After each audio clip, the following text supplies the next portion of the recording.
Hello, you scrambled up newspapers. This is CougarBite, and we're bringing you AI Space Corps today. Nothing new released today, but this came out of early access a couple of days ago, so only a couple of months in early access. That's quite good for old early access. A top-down space shooter where I shall be taken through the struggle of man versus AI. I think that was a theme for a few games previously, but this is what this game's going for, and let's respect it. Alright, so we turn the graphics up. We're going to do campaign. Station Sina Beta in this rather Tron-looking galaxy. Let's go. Conduct the check routine for control units and weapon systems. Okay. Yep, thanks, yep, cool, yeah, I shall be using a controller, because for top-downs, I just find it easier to use a controller. I know you can get best with the mouse, because you can go left to right quicker, but hey, navigate to location marked on the radar. So, left analog sticks move, right is aim. Wow, that is... Ooh, who has motion sickness? Put your hands in the air! Anyway, let's keep going. Weapon type in here. Next up, premium weapon. A practice unit will be destroyed. Cool, so let's... Ooh.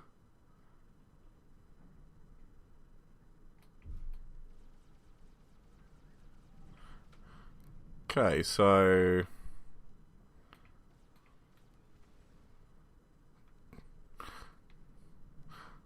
Buttons just a different way around to what I was expecting then. I think I'm going to have to use a keyboard and mouse for this.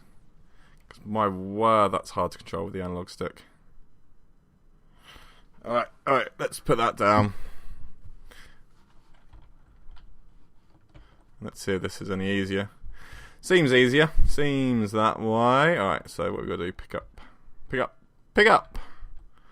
Woo! Move the location marked on the radar. So now we're in... space.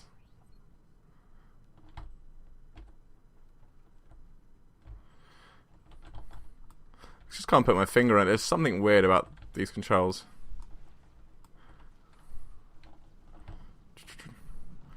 Shoot. Alright, there's another one down, What is it about these controls? So, yeah, why does this move me in the direction I'm asking? Mission fails. Yay! I failed the mission. That means I get to do it all over again, and aren't you all jealous of me? Is that another... Can I take that one? No. Alright.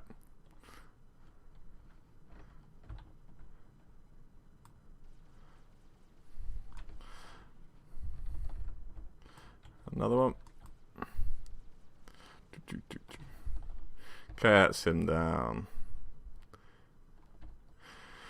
Got our 3 little pickups again. Press F to switch to special. No, F doesn't seem to be doing anything. The station is on attack. All men to battle.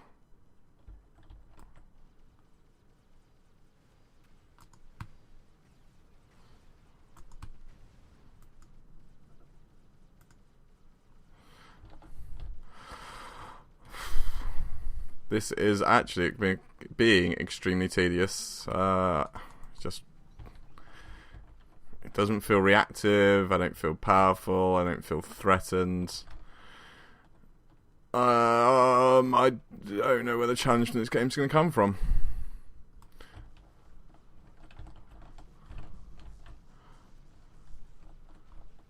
Even though I seem to obviously suck at it. That's better. That's better.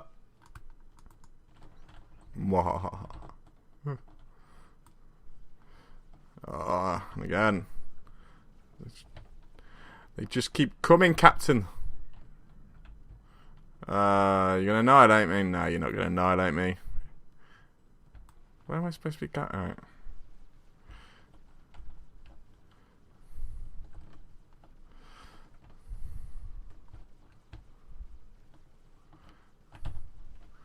So destroy the things before they destroy me. Are some of them friendly? Because they're shitting on each other at the moment. Well, he looks like a big badass, even though he did nothing to my apparent special attack. Oh, okay, so we have got allies. Where to next? Over there. The attack was fended off by some systems with damaged. Can I destroy the rocket? No. Well, maybe I could if I kept shooting it, but not going to keep trying that out.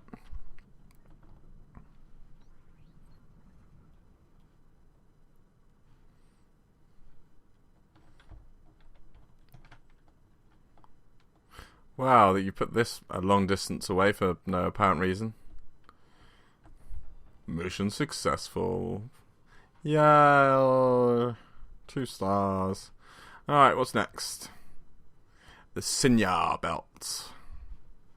Find your way through the asteroid belt to reach the wormhole. Same ship again. Ooh, we can pick different ships. Let's go for the Rhino. Oh, that's one we were. Let's go for that one. A bit more speed might make this game feel a bit more... well, like there is something to it, and it's not just grinding.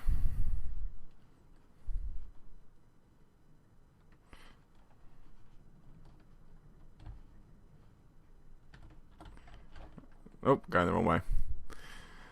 That way.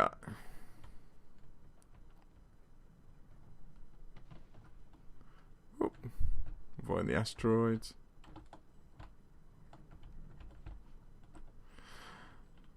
Oh, eagle-eyed cougar on the old pickups. Oh no, our reader indicates that we're being followed. So have I got to kill things then, or I just got to keep moving? Alright, so they can shoot me before they're even on screen. That's nice of you guys. It's very nice. Good design there, lads. Good design.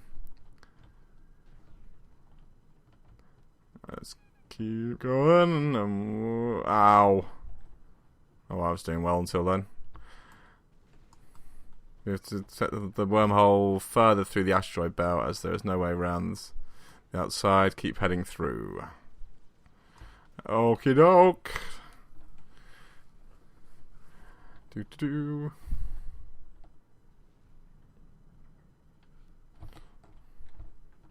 Oh, scrap. Pick up.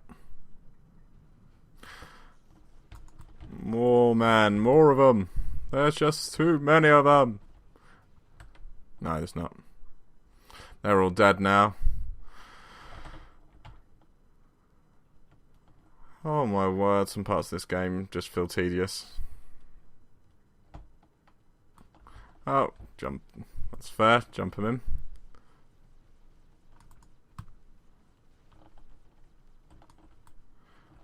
When did I get the new gun? No idea, but I like it. Multi-directional shooting. Ooh. Ow. Keep doing that. Damn, these extensive particle storms outside distort our sensor signals. We can't move like this. Captain, hold out until this mess calms down. So now we are actually just playing asteroids. Ooh. Another pickup.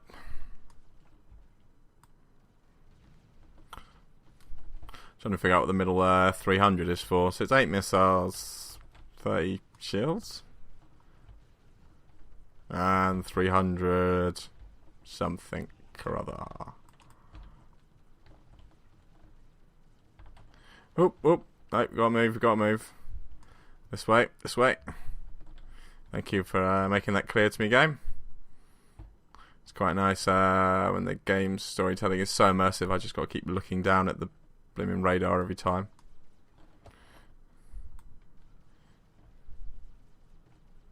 Oop. More guys coming from behind.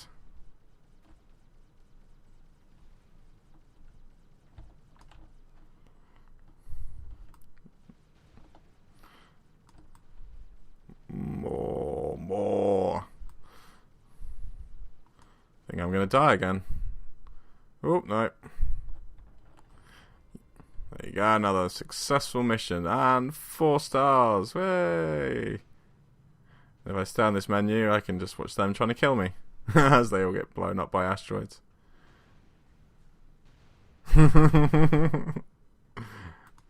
I'll pause the game at the end. Come on, guys. Just can't be hard to put in a pause.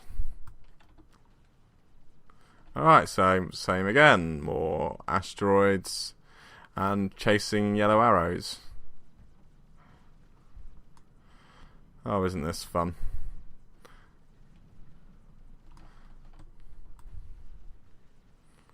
Even though, yeah, I was right, it's much easier to control this with mouse and keyboard over dual analoguing it.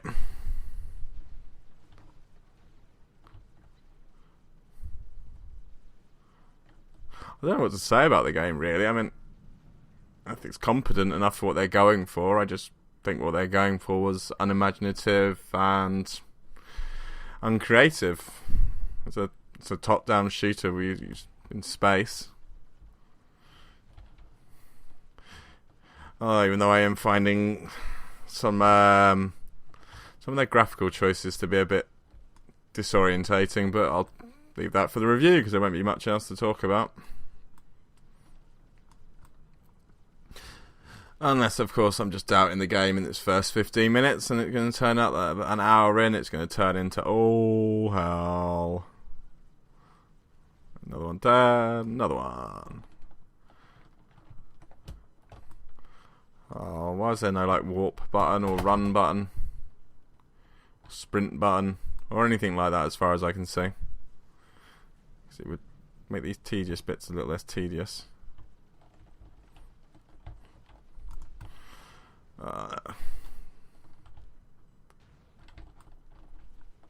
And another victory. Oh no. Hold out until there is a way through the storm.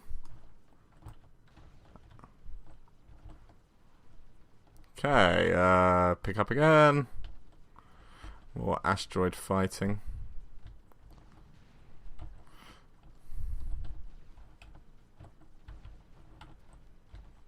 Sorry, this is making people motion sick again, but the view distance on this is so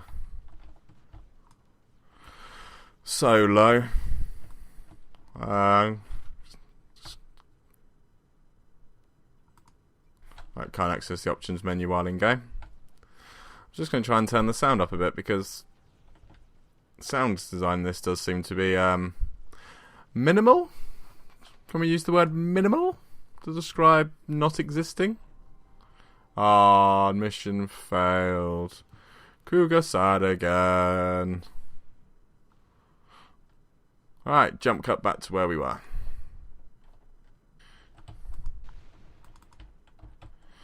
Okay, well I was going to jump back to where I was, but seems to be an interesting dilemma.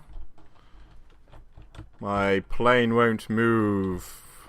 It's been like this since I respawned, but again, I don't appear to be taking any damage. And no, the controller isn't working, so let's jump cut through reloading this wonderful game. Jump cut Mark II. Okay, welcome back. We've gone for the Rhino this time. It had the most health.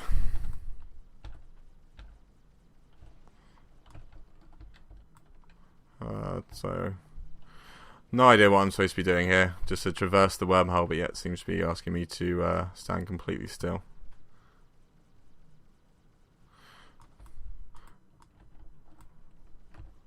And fight invisible things? Are they supposed to be invisible, like orbs? Or am I supposed to collect them? No, not collecting them doesn't work. Running into them doesn't work. Well, it does work for hurting me, I think. Pretty sure that hurt me. Come here. Come here.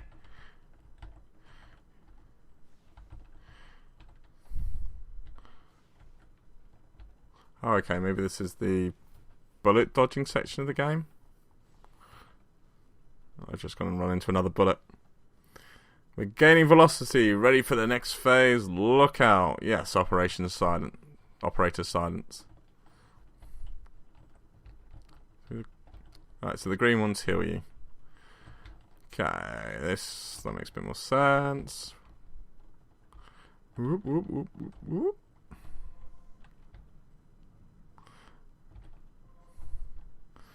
Ooh, challenges. Top them. Whoop. Where's...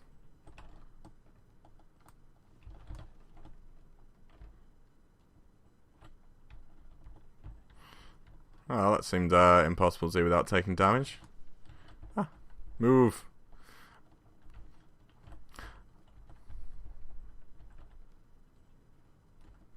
Oh, okay, it disappears before the end, so we just gotta run away from it and then dodge the other side.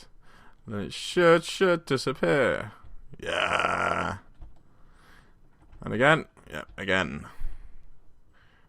This time, you shall not pass. Oh, and again. Oops. Oopsie daisy, did I do that? Alright, we can do it again. Yeah, I did it again. But I walked straight into it this time. Because I'm a fool like that. So how much longer we got? We've got 2 minutes. This game really could do with some background noises.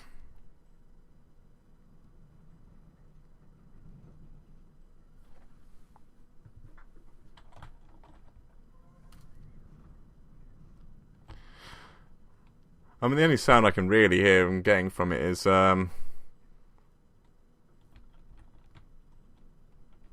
like just like buffering. And shoot your weapons, it just sounds like they're like standard handheld pistols, not lasers mounted onto a ship. So yeah, I think trying to put my finger on where this game is lacking is immersion. I don't feel that the sound's dragging me in, the controls feel floaty, the camera angle, the fact it jerks when you get to near the edge and I'm not always in the centre is sort of ruining it a bit for me, because it just means you've got to push right around the edges to make sure you can see what's coming. And I'm going to die again because I wasn't not concentrating. We're almost through, keep pushing. I am. Oh well, I think it's best to leave the Let's Play part of this here, so enjoy the world.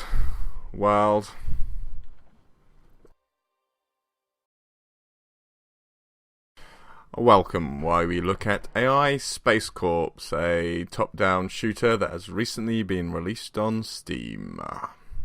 It's a top-down shooter set in space, so it should be a simple enough game to have a look at. If we start with the menu, it's simple enough. You've got a graphics menu which is basic, but it offers you what you need for a simple graphics game. You've got your resolution options, your VSync, and your hertz. It could do maybe with a few more sliders. You can pick whether you want high, medium or low graphics, but that's the sum of everything that you can select in the game. The audio menu does have individual sliders, so you should be able to set up the sound in the way you want it. If you're like me, you can take down the background music a bit more and pick what you want here. So it is a bit of a weird choice that they've gone with this audio menu but left the graphics menu in the way it is. And there's nothing big really in the keys section. It seems to be all rebindable, so you can pick what you want for your keys. The main game. So the main game is broken into two parts. You've got your campaign and your challenges. The campaign in total has 7 missions, and in total supplies you with, get this, a whole hour. An hour of gameplay, with each levels revolving around a 5-star ranking system within the game. The developer does seem to have tried to actually give you a bit of variety in the campaign, with throwing in some stand ground survival parts, asteroids, dodge mechanics and simple puzzle solving.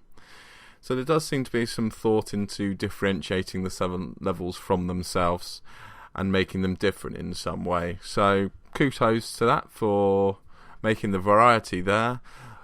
But the length of the game, it's very, very short, and unless you're a completionist who's the sort of person who would like to get 5 stars in everything, I don't think there's a lot of gameplay here for you to play with. You do also have the 3 difficulty levels to play around with. You've got your easy, your normal, and your hard, and as far as I can see, it changes the health of the enemies or the damage of your own attacks, which seems to be the differentiation in those levels. As for the level designs, it's all very much arrow points you here, go there, arrow points you there, go there. And a lot of the time I didn't even realise I had to go to the next part. Because the thing with a fast-paced shooter, with spending so much time of looking at the main screen, you have the side bars and menus less, in my opinion. I didn't sort of realise when the game was actually telling me just to move on a bit. And I was missing key information like that. So in my mind, the campaign does fall down a bit here because you'll have to take yourself out of the immersion of the dodge and this sort of constant challenge that you want from a game like this, just to keep checking the sides to make sure that you are actually in the right place. There is markers on the maps, but in some of the stand ground areas they would use an area which is bigger than what the screen is, so you may not realise it's actually coming. The game does have a challenge mode to mix things up, but most of these were quite disappointing. They were just the missions, but to survive as long as you can.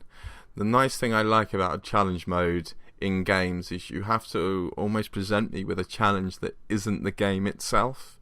You have to throw in some weird quirk or something like that presents me with a challenge to go forward. There also didn't seem to be any dates on these challenges, so I pretty much presume that the developer isn't updating these as daily challenges or anything like that. So you will have these few challenges here to give you a bit more gameplay in there, and if you really want to challenge your friends in the game, you can do that. The graphics are competent for a top-down shooter. The spaceships look like they are from the same universe, and all the graphics look like they do belong to each other. But my issue with the graphics comes from the backgrounds. So you'll notice that the backgrounds are a more solid picture than what's moving around in the front. And this sort of set background with stuff moving over the top of it, I found quite disorientating from a visual point of view. I know it's fairly realistic, because if you're moving only like a few spaceships width to the side, that's thousands and thousands of miles of you would move a lot less than what you are. So I understand probably why he's picked to go for this option, but on a top-down shooter, I sort of, as I'm moving the screen, I want the screen to be moving with me, to symbolise that I'm moving and to give me a much more better immersion of that feeling of movement. Because with a top-down, you're not going to have the greatest use of graphics on your side, so near enough everything has to make you feel like when you're moving left, you're going left and you're going right. When you have this sort of fixed position, it's almost though what's on top of the screen is moving around and actually you're staying still. In one of those very old games when that actually was the case. The other big issue I've got with the graphics, and this is even worse than the background, is that the camera moves from side to side. So as you move your cursor to the left of the screen or to the right, top left, the camera will move slightly that way to give you a better viewing angle that way. This does come in useful when you want to have more notice of things coming, because the camera, in my opinion, is very close to be able to protect yourself from what's coming in. And sometimes even the more stronger enemies, it wouldn't actually be possible to shoot them within the sight that you had if they were running at you before they hurt you. They can also shoot further than the screen is, the enemies, so they'll start shooting you before you can even see them, which makes using the radar in the bottom corner more important. And going back to my previous point, using the camera and the side menus just takes away from my immersion and my tenseness in the game. Because really that's what I want from a bullet storm shooter. You want that tension that, oh, I'm going to die, oh, move left, move right, oh, I've got to do that. And if you're sort of taking yourself out of that and taking it back into it, not only are you not going to be quite as good at the game because you're not going to be on the edge, but the fun that comes from the tension that's built up around this game, that is just lost. So the most important thing in a top-down light graphical shooter, the controls. Two types of controls that work well for me in this sort of arena. You've got your tight controls. So here it's really you're about the dodging. So games where you need to dodge bullets, and that's important, you want really tight controls. If you press left, you want to move instantly left or instantly right. And a lot of the time this is achieved just by taking the frames out to make the movement more immediate. You can do floaty controls, and there's a few space games I can think of that have done this well. And the idea is that when you go right, the fact you're floating slightly right, that means that if you go forward, say, you sort of swing round in an arc, you can use that the floatiness of forward, back, right and down to give yourself custom arcs when moving. And that can work very well, and also it's a lot harder to pull off in my mind because you need to max out the right acceleration during this time with still feeling in control while giving that slight feeling of not being in control. And this game doesn't achieve that in either way. The controls are too delayed from push to actually matter when you're pushing them to feel tight, to feel that you're in complete and utter control. The inertia that would happen in the floating sides just doesn't happen as though I would like it in this game. So the inertia feeling that you'd get from a floaty control, in my mind, just isn't fitted into this game either, and it affects it in that way. The thing the game should be all about is the thing that lets the game down the most. You need to get this spot on to be able to do a top-down shooter, because you need for the guide. Because when I'm dying, I'm not feeling as though it's my fault. I'm thinking, oh, I did push down, he's just not moving down. And when you're putting in puzzles where you have to move as well, it's also very important that you get this right, and in my mind, the game just has not got this right. So the game promises to tell you a story. It's a new story of mankind's struggle against the merciless AI machines ruling over the universe. Apart from a bit of fluff text background to sort of explain where you are and what's going on and what you should be doing, there wasn't any of this being said. So if you do read the description of this game of a new story of mankind's struggle against the merciless AI machines ruling over the universe, don't expect a immersive story as though the game is telling you you're going to have, because you're not going to have it, unfortunately. So in summary, there's some good ideas here, and the designer has at least made the effort to try and give you variation through the levels, and my hat off to you for that. Where the game spectacularly falls down is the USP. This game doesn't have a unique selling point. So if we take an example look at this, the ships that are offered to you are based around speed and strength. So you have your fast ship that can take the least amount of damage, and you have the slower ship which can take more damage. The problem being that the ships can home in on you, that you generally want to take the faster ship anyway, because that's the only chance you've got of avoiding bullets.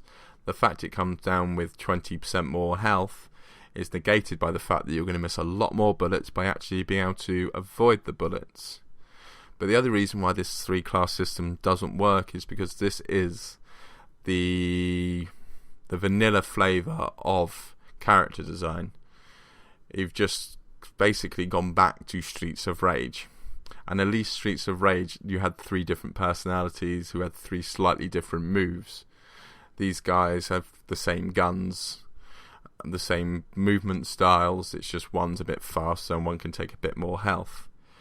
Even with the enemies are based around 4 main types. So essentially you've got your melee and your shooters. So you've got the ones that need to run into you and the ones that can attack you from a distance, and each of them have a smaller and a bigger kind. So even with the enemies, there only seems to be 2 main types of variances in them. And when you're going to make a game that is not going to be as technically pushing the boundary, what you need to offer people is something new, something different. You need to set your game apart from others in the genre, and this just doesn't do it. It falls flat in the most important parts, and the game doesn't give you a feeling of tension, nor does it feel tight in controls. When you're dying, it feels like your own fault. So for an hour of gameplay, for what I paid for £2, but full price is £4, so that would be probably about $6-7 for an hour's game that isn't tightly controlled, that doesn't make you feel for what you care about. No, I'm not going to have to recommend this game, and in fact I'd say give this one a nice miss. But anyway, that's me signing off for the world. Enjoy the world. Wild. Hello and welcome to What Grinds My Goat. And what grinds my goat about this game is glitches. Glitches. Why do indie developers think it's okay and fine to publish a game that has so many glitches in it? Your game is only an hour long. Surely you have some friends. But then again, if you're making as glitchy games as this, then maybe you don't have any friends. But ask them to test your game. A game, when you retry missions during the first sort of 4 or 5 missions, make your controls not working. How can that be a fault that you can't even see? Surely someone must have died in one of your games at some point for you to have actually realised and to have fixed that problem. I mean, you're not even like a very new publisher. You've made, let's have a look on Steam, three games before, at least, and you're still producing glitches in your games like this. It's just not acceptable, and it just shouldn't be there. You're only releasing on one platform, but yet you see it's still fine to release glitches. Also, for the first time that I played the game, I didn't think the game had any sound, because it turns out that when you minimise the game and go back to it, it makes the sounds really stop working. And I was about to slaughter this game on sounds. In fact, you can see that I haven't even mentioned the music in this game, because actually it wasn't bad, but because of a fault and a bug in the game that you haven't been bothered to test or take out of your game before releasing it, you're not in early access anymore. You can't hide behind that fail of faults and that. You've released this game in full, so now it should be finished. But no, you've tried to treat us like mugs, and you've released your game with bugs in it. So grow up, developers, stop treating people like morons, and let's get this on the wraps. But anyway, bye bye.